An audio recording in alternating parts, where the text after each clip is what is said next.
자, 잭슨홀 미팅에서 나온 발언들 먼저 보면서 시작하죠. 25일 날 현지 시간으로 잭슨홀 심포지엄에서 파월 의장 연설이 있었고, 뭐 이건 간단하게 볼게요.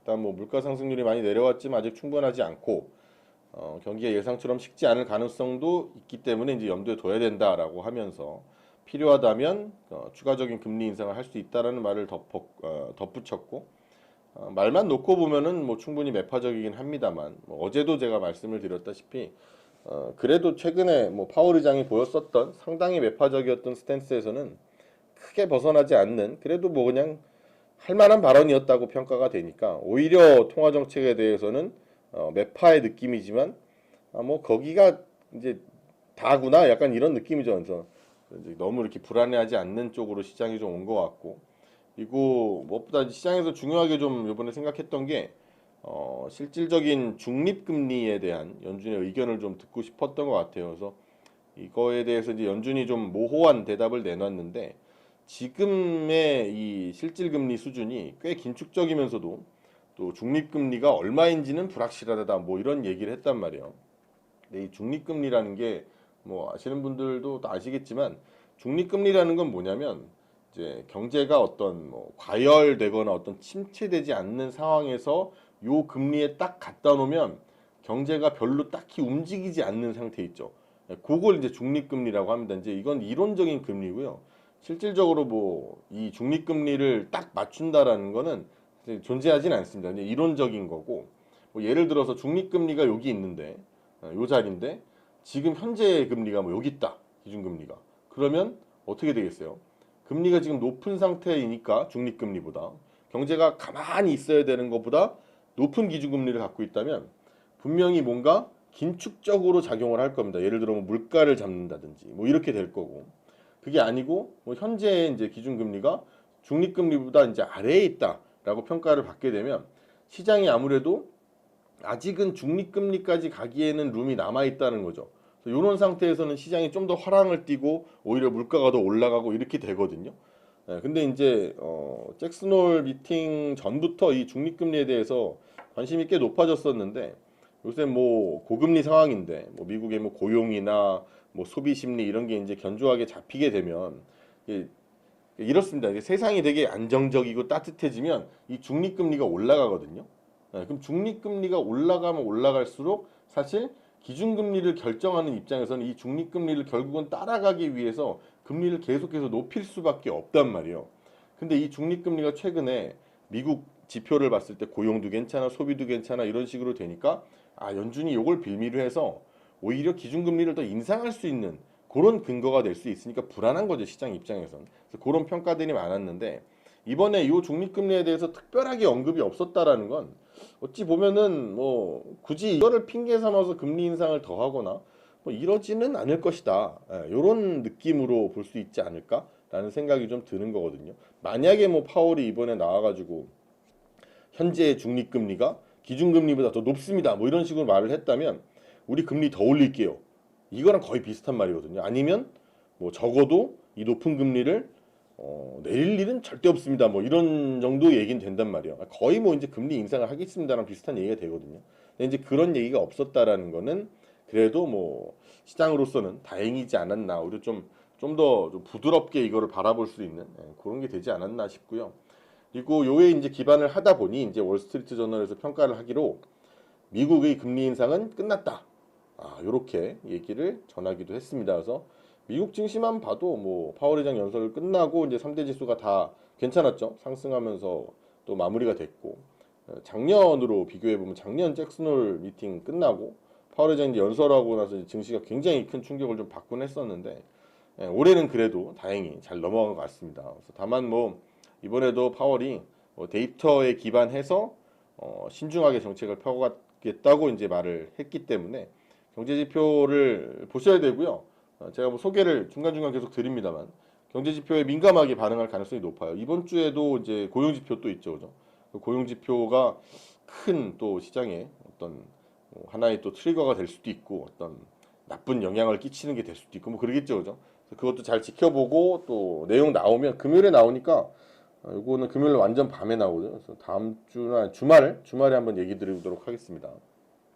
또 지표들은 계속 체크를 좀 하셔야 된다. 그리고 이제 말씀드렸다시피 이제 또 8월 고용 지표가 이제 이번 주에 또 금요일 날 있기 때문에 이 생각을 안 해볼 수가 없는데 최근에 이 신규 실업 수당 청구 건수가 조금 낮아지는 추세입니다. 이게 신규로 실업을 당해서 이제 수당을 청구한 건수가 낮아졌다라는 건 사실 실업을 사람들이 많이 안 한다는 거고, 그럼 이거는 이제 고용 지표가 점점 좋아지고 있는 걸로 이제 해석을 할 수가 있거든요.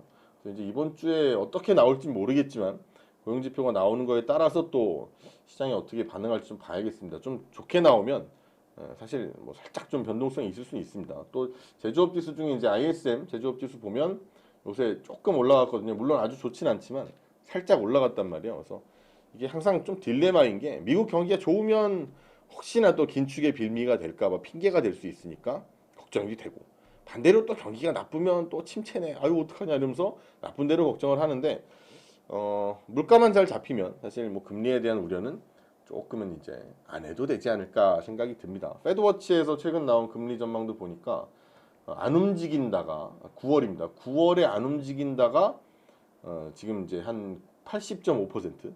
이 정도면은 뭐 동결 예상 쪽이 꽤 높다고 볼 수가 있겠죠. 물론 이게 변동성이 굉장히 큰 지표라서 또 뭔 일 있으면 또 훅 바뀌긴 하는데, 또 잭슨홀이 좀 무난하게 마무리가 잘 됐으니 아마 앞으로의 투자 심리도 좀씩 회복되지 않을까라고 기대를 하고 있습니다.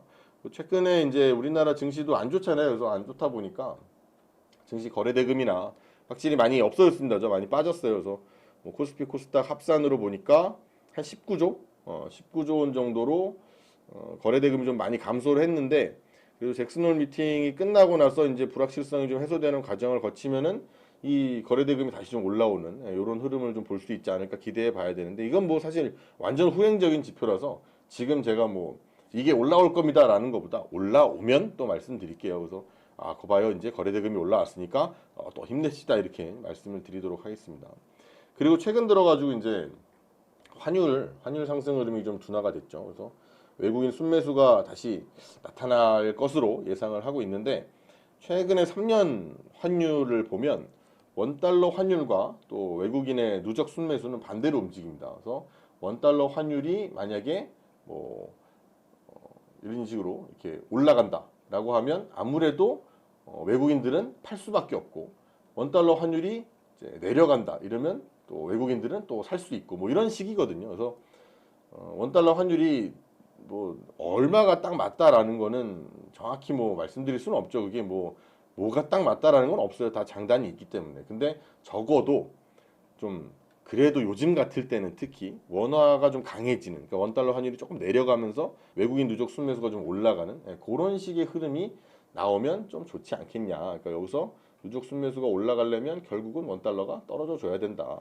이쪽에 있네요. 요거를 좀 확인을 좀 해야 될 것 같습니다. 그래서 환율 흐름은 앞으로도 좀 체크를 제가 자주 할 거니까 자주 말씀드릴게요. 그리고 최근에 이제 증시가 조정을 좀 받으면서 밸류에이션 부담이 많이 완화가 됐습니다. 뭐 12개월 선행 PER 봤을 때 지금 한 11배 정도 돼서 10년 평균보다는 조금 6.6% 정도 할증되어 있는 살짝 높은 수준이긴 합니다만 이 정도면 괜찮습니다. 분명히 조정으로 여기서부터 내려왔으니까 밸류 레벨은 많이 낮아졌고 증시에 진입함에 있어서의 부담도 좀 낮추는 그런 계기로 작용될 수 있다고 보고, 환율이 아직까지 분명히 또 높기 때문에, 그리고 제가 오늘 또 이런 이야기를 드리는 거는 아까 앞에서 이야기를 드린 걸 또 종합해 봤을 때도 얘가 이제 그래도 나아진다면, 정상화되고 좀 더 불안한 심리가 좀 덜해진다면, 그러면 이 환율은 이제 내려가는 쪽으로 이제 작용을 할 가능성이 크다고 말씀을 드리고 싶고, 이게 결국은 아까 본 그래프처럼 외국인의 수급 특히 그들이 개선될 수 있다라는 거, 외국인 좀 들어온다라는 건 결국 기관들한테도 이게 수급이 개선되는 이런 요인이 분명히 될 거거든요. 그래서 시장을 좀 더 잘 받쳐줄 수 있는 그런 힘이 되기를 좀 기대를 해볼 거고요. 결과적으로 잭슨홀 미팅에 대해서 우려가 많았지만 다행히 무난히 잘 끝냈고, 뭐 앞으로 금리 인상에 대한 걱정보다는 동결적으로 무게가 더 실린다고 말씀을 드렸죠. 그래서 여기다 더해서 환율 상승 흐름이 좀 둔화가 되면서 외국인 수급 기대도 높아지는 상황, 그리고 지금 증시의 진입 부담도 밸류로 봤을 때 이전에 비해서 분명히 많이 낮아졌다는 거. 그래서 9월 증시는 8월보다 훨씬 좋을 것이다 라는 말씀을 드려요. 그리고 종합적으로 봤을 때 수혜를 얻을 수 있는 업종을 좀 보자면 일단 여기서 이제 진하게 체크가 돼 있는 자동차 기계, 자동차 부품 이런 식으로 이제 나오는데 이 조건은 뭐냐면 이겁니다. 2분기 전망치를 잘 달성을 했느냐, 2분기 전망치 대비해서 얼만큼이나 잘했느냐, 100으로 봤을 때 너는 얼마나 잘했냐, 뭐 100 못 미치면 이제 달성을 못한 거니까. 그리고 두 번째로는 하반기 전망치가 플러스 쪽으로 잘 변화가 되고 있느냐, 그러니까 앞으로 하반기를 봤을 때 점점 더 잘할 것 같다고 사람들의 기대치가 높아지고 있는 그런 거를 또 소팅을 하고, 그리고 마지막으로 외국인이 8월에 별로 안 좋았잖아요. 그럼에도 불구하고 외국인의 결국은 조금이나마 순매수의 선택을 받았느냐. 근데 이게 중요한 게 분명히 8월까지는 환율 부담이 굉장히 높은 상황이었는데도 불구하고 이 상황에 외국인이 순매수를 했다는 거잖아요. 그죠? 그러면 특히 요 뭐 자동차 기계, 자동차 부품 이런 애들은 수출 비중이 높은데도 요렇게 순매수를 받았다라는 점에서 점수를 더 줄 수가 있는 거겠죠. 그죠? 그래서 요거는 업종별로 좀 알아봤고, 뭐 전체적인 시황 얘기랑 업종을 이렇게 봤으면 자동차에서 그래도 대장이 이제 현대차니까 현대차 얘기를 좀 해보려고 하는데, 현대차가 요새 뭐 파업 얘기가 자꾸 있어요. 그래서 요 얘기를 좀 드리려고 합니다. 25일에 실시가 됐었던 며칠 전에 현대차 노조의 파업 찬반 투표가 가결이 됐죠. 그러니까 통과가 됐습니다. 그래서 현대차 노조는 지금 이제 파업에 돌입할 가능성이 높아졌고, 오늘 현대차하고 이제 그 노동조합이 올해 임금과 단체 협약 교섭 관련해서 쟁의권, 즉 파업권을 확보를 했습니다. 그러니까 이제 현대차 입장에서는 이제 사측에서는 야, 얘기 좀 해보자 그래가지고 교섭을 좀 재개를 요청한 상태인 겁니다. 근데 만약에 이제 우리는 또 투자하는 사람들이니까 현대차의 파업이 만약에 진행이 된다면, 만약에 뭐 된다는 얘기는 아니에요. 근데 만약에 된다면 손실 금액이 얼마가 될까에 대한 자료들이 요새 나오고 있는데, 2016년, 17년에 이제 파업을 했었던 사례를 참고를 해서 지금의 대입을 좀 해봤을 때 이번 파업이 현실화가 되면 현대차에 발생할 수 있는 손실은 매출액 기준으로는 한 4조 2천억, 그리고 영업이익은 한 1조 원 정도의 타격이 되지 않을까라고 추정을 하고 있습니다. 추정입니다, 추정. 근데 뭐 이게 손실을 상쇄를 하려면, 그러니까 안 만드는 거잖아요. 공장이 안 돌아가는 거니까. 그러려면 재고를 활용을 해야 되는데, 사실 재고를 활용해서 뭐 손실을 상쇄할 수 있는 여력은 지금 없죠, 그죠? 별로 없고, 요새 뭐 자동차 시키면 한참 있다 오잖아요. 그런 것처럼, 그러니까 나오는 게 굉장히 늦게 나오는 것처럼 그렇게 재고가 막 엄청 많이 쌓여 있고 이런 게 아니거든요.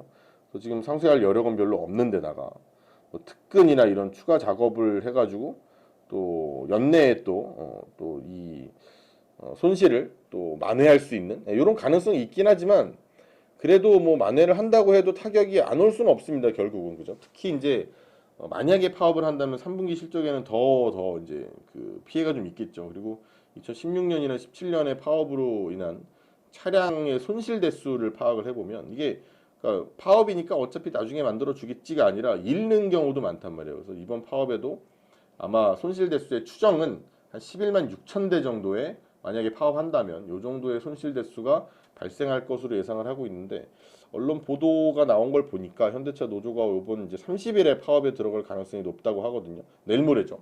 그래서 수요일 정도에 이제 파업에 들어갈 가능성이 높다라고 보고 있는데, 현대차 노조가 이제 8월 30일 날 중앙쟁의 대책위원회 출범식을 열고 파업의 방향을 논의를 한다고 해요. 그래서 아마 9월에는 만약에 파업하면, 그러면 현대차 생산이 잘 안 될, 정상적으로 이제 돌아가지 않을 가능성이 굉장히 크고요. 추석 연휴 시작 전에 이제 만약에 9월 28일 뭐 이때까지 타결이 안 되면, 그럼 또 연휴를 맞기까지 해야 되니까 이 파업이 상당히 장기화될 수 있을 것으로 좀 예상을 하고 있습니다. 근데 이 얘기 나오고 나서 특별히 뭐 아직까지는 현대차에 그렇게 뭐 큰 주가적인 부담은 아직까지는 없어요. 최근에 안 좋았던 건 사실이지만 이게 아주 뭐 폭발적으로 나쁜 뭐 이런 영향을 주고 있는 건 아닌데, 뭐 파업이 당연히 뭐 실제로 일어나진 않기를 바라야겠지만 만약에 발생한다면 주가에는 악영향이 생길 수가 있어요. 일단 손실액이 너무 클 거라고 추정하고 있기 때문에. 그래서 이번 잭슨홀 이후에 증시에 대한 분위기도 좋아졌고 많이, 그리고 앞에서도 말씀드렸다시피 저는 9월이 좋다라고 보고 있는데, 만약에 파업을 하면 항상 이 현대차 이놈들은 이거 파업이 문제인데, 이 흐름에 이제 아마 제가 생각하는 9월에 좋은 시장에 동참을 못할 가능성이 크겠죠, 그죠? 이 주가에 참 이 노조가 문제를 참 일으키는데 또 그러니까 정말 아쉽다는 생각이 듭니다. 그죠? 현대차 갖고 계신 분들도 많을 거고 그래서 오늘 얘기를 참고를 하셨으면 좋겠고 현재로는 이제 관련 뉴스를 계속해서 어떻게 진행되고 있는지를 수시로 좀 찾아볼 수밖에 없을 것 같아요. 뭐 내부적으로 들여다볼 수 있는 게 아니니까. 그리고 이제 만약에 협상이 잘 진행이 돼서 파업을 안 한다면 오히려 주가가 반등을 보일 수 있으니까 너무 낙담하지 마시고 정보를 좀 더 빨리빨리 찾아보는 게 일단 우선일 것 같고 만약에 새롭게 투자를 한다고 한다면 조금은 기다려봤다가 해도 늦지 않을 것 같다. 적어도 다음 주는 좀 지나고 하시는 게 어떨까. 이번 주만 지나고라도 좀 괜찮을 것 같은데 그죠? 대신 만약에 이제 파업이 뭐 별일 없이 그냥 안 하고 지나간다면 아까 말씀드린 것처럼 이번 사이클에 꽤 주목할 만한 그런 업종과 그 안에 대기업, 그러니까 그 안에 대장 기업이 되지 않을까 하는 그런 생각이 듭니다. 그래서 현대차 이야기까지 오늘 같이 해봤습니다. 뭐 좋은 얘기는 아니었지만 그래도 시장에 대해서는 긍정적인 코멘트가 있었으니까 현대차 문제는 잘 지나가길 바라고 그리고 시장은 우리의 예상처럼 9월에는 좀 꽃을 피웠으면 하는 생각이 좀 듭니다. 그럼 오늘은 여기까지 하고요. 저는 내일 또 재밌는 영상으로 돌아오겠습니다. 끝까지 시청해주셔서 고맙습니다. 끝.